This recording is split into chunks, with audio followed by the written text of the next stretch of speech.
Hey Samoko Muroshi, hey Samoko Mambo, hey Samoko Muroshi, hey Samoko Signor, hey Samoko Chinchanja, hey Samoko Netobo, hey Samoko Tumbari, hey Samoko Mofemko Noyu, hey Samoko Second Dema, hey Samoko Mambo,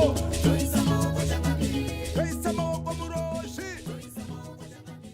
Today we held a successful national executive meeting of the Revolutionary Party's Youth League. This is a national executive meeting and it is representative from all the provinces. So we met and deliberated on a number of issues.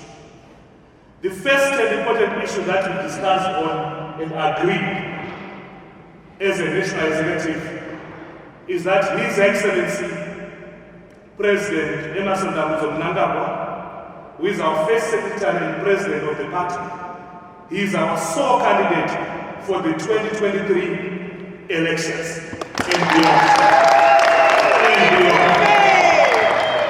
The reason is that in a space of less than 3 years, he has shown exceptional leadership in terms of economic revival, in terms of youth empowerment, in terms of security of this nation. So we do believe that he should continue. We also agreed that if need be, it's very important that the constitution, the current constitution of the country is amended so that it can allow a leader to have more than 2 terms.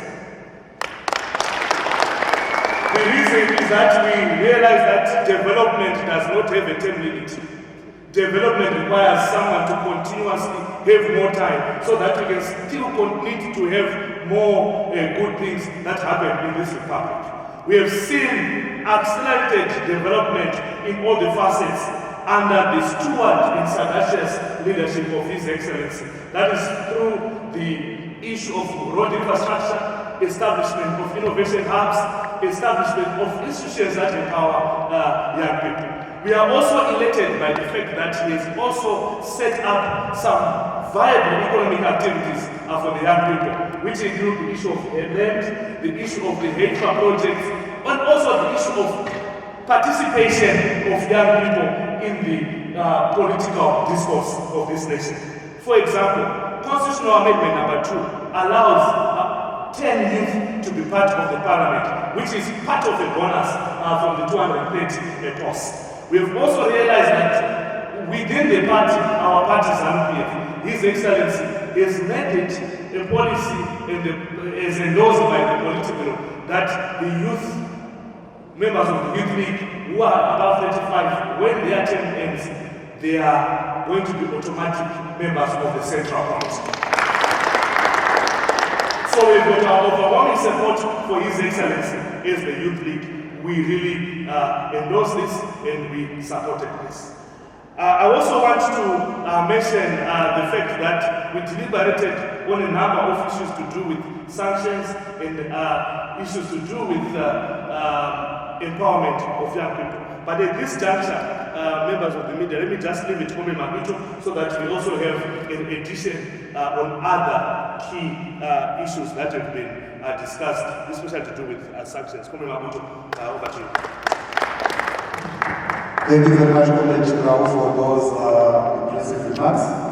Ladies and gentlemen, as you are aware, we are currently in the month of October, and this is when SADC decided and declared to the world that sanctions against the Republic of Zimbabwe should be lifted without condition.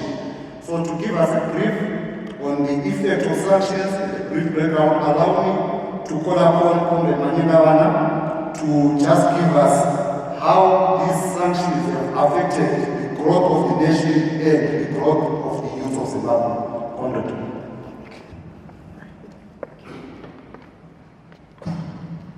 Thank you so much, Comrade. October on the Zimbabwe calendar is the anti-sanctions month, while the 25th of October is the SADC Anti-Sanctions Day. The day that was declared as an Anti-Sanctions Day as a solidarity to Zimbabwe. Zimbabwe for close to 2 decades has been isolated from the international community due to the illegal sanctions imposed upon it by the United States of America and its Western allies. Sanctions take 2 forms. They are declared and they are undeclared sanctions. The declared sanctions come in the form of legislation, like the United States of America's ZDERA, Zimbabwe Democracy and Economic Recovery Act. This specific legislation compels representatives of the United States of America that sit in boards of Bretton Woods institutions to oppose any loans or grants that might be extended to Zimbabwe. In the IMF, in the World Bank, and in the African Development Bank. The World Bank provides finance for infrastructural development to shareholder member countries, of which Zimbabwe is a shareholder member country. And its subsidiary, the IMF, provides finance for the private sector, which finance has not been extended to Zimbabwe for close to 2 decades now. The sanctions that were imposed upon Zimbabwe were meant to cripple the nation due to the stance that had been taken in our reclamation of the land, because the land question was the reason why Zimbabwe went to war. The similar legislation was also passed in the UK and in Europe, the white Commonwealth countries, because USA as a superpower influenced that there be sanctions against Zimbabwe, which are illegal, because it's the United Nations that is supposed to sanction a member nation. In Zimbabwe, the sanctions and the effect of restricting our economy, because we lost 95% of investment in our manufacturing and mining sectors as business closed down.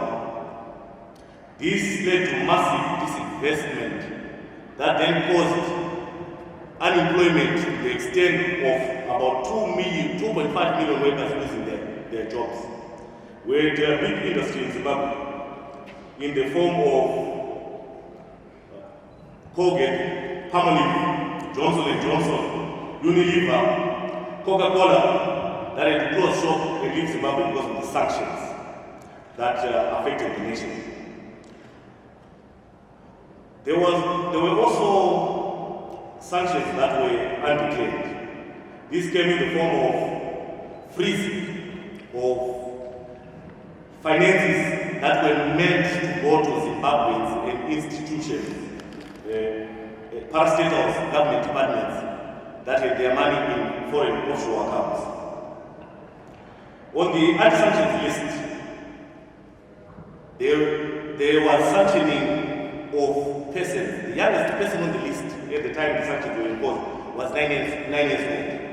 And you then wonder that if the sanctions were meant to be targeted at persons, what would a 9-year-old do to affect the interest of the Americans, to affect Zimbabwe? The impact on the youth was so much so that the youth of the day, in the year 2000, 2001, when the sanctions were imposed on Zimbabwe, lost employment. They were affected, and they are the present-day adults. The present-day youth is also affected by the same sanctions, because now there is no employment. The youth then lost employment. The current youth cannot get employed because there are no lines of trade that are coming to Zimbabwe.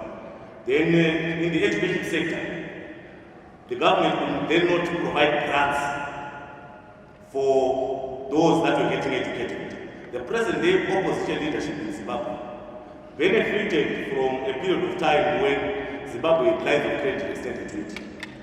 At university, during their tea breaks, they would have tea and bread provided by the state. But the present day youth cannot enjoy the same because of the selfish nature of the opposition leadership that we have in Zimbabwe. Within the health sector, the government has had to source and outsource medication through middlemen, which then in turn makes our health sector expensive and has also crippled and dilapidated the health sector, and that in turn affects the youth. More so the girl child, because sanitary wear has become expensive in Zimbabwe because of these sanctions. There is economic retardation in Zimbabwe, which is affecting today's youth. It is affecting the yesterday youth because of sanctions. We call for the unequivocal removal of sanctions. We call for a position within the United Nations that sanctions against Zimbabwe by a unitary member state of the UN are illegal. We also remember Dr. Mthuli, who single-handedly put on the agenda of SADC that there has to be solidarity against sanctions in Zimbabwe. May he so rest in peace. Thank you very much, Comrade Manyangawana. Allow me to take one or two questions, if any, from the media. Do we have questions on what has been presented? If not, thank you very much. Questions? I think we are done. Thank you very much for coming.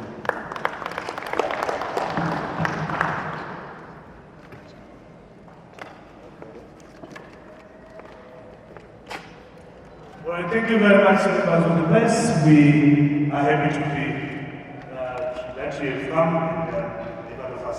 Thank you very much. That marks the end of this press. Thank you very much. God bless.